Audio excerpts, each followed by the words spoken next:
Welcome to Auto Tech Labs. Today we will see the second part of how an automotive disc brake system works. In the last part, we saw the working principle at the wheel side. In this part, we will see how it works at the pedal side. The master cylinder is the main part here.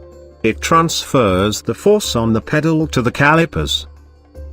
There is a push rod, outlet port, and a fluid reservoir tank. Let's see what's inside the master cylinder. There are inlet ports for the fluid to reach the cylinder, compensating ports, primary piston, secondary piston, retaining springs, and piston seals. Now, let's see how the master cylinder works. When you press the brake, the push rod pushes the primary piston, closing the first compensating port. This creates pressure in the cylinder, which pushes the secondary piston, and furtherly closing the second compensating port. Hence both pistons will push the fluid to their corresponding calipers. In case if the secondary piston fails to build up pressure, the primary piston can still develop pressure, with increased travel. And if the primary piston fails, the secondary piston will not receive any pressure to move. So the push rod at the end of the first piston can push secondary piston, which requires much force to be applied on the brake pedal.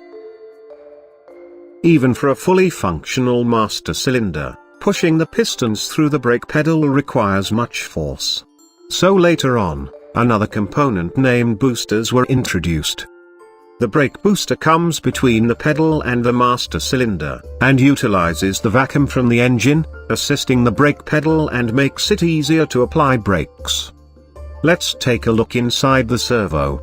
It consists of a valve rod, dust boot, air filter, valve spring, diaphragm spring, vacuum check valve, hydraulic push rod.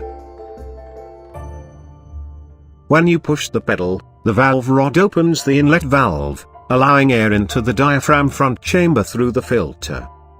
This air, along with the vacuum created by the engine in the diaphragm rear chamber, pulls the diaphragm, and furtherly pushing the push rod towards the master cylinder.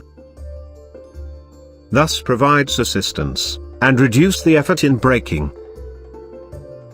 And that's how an automotive braking system works. Thanks for watching, and stay tuned for more presentations from Auto Tech Labs.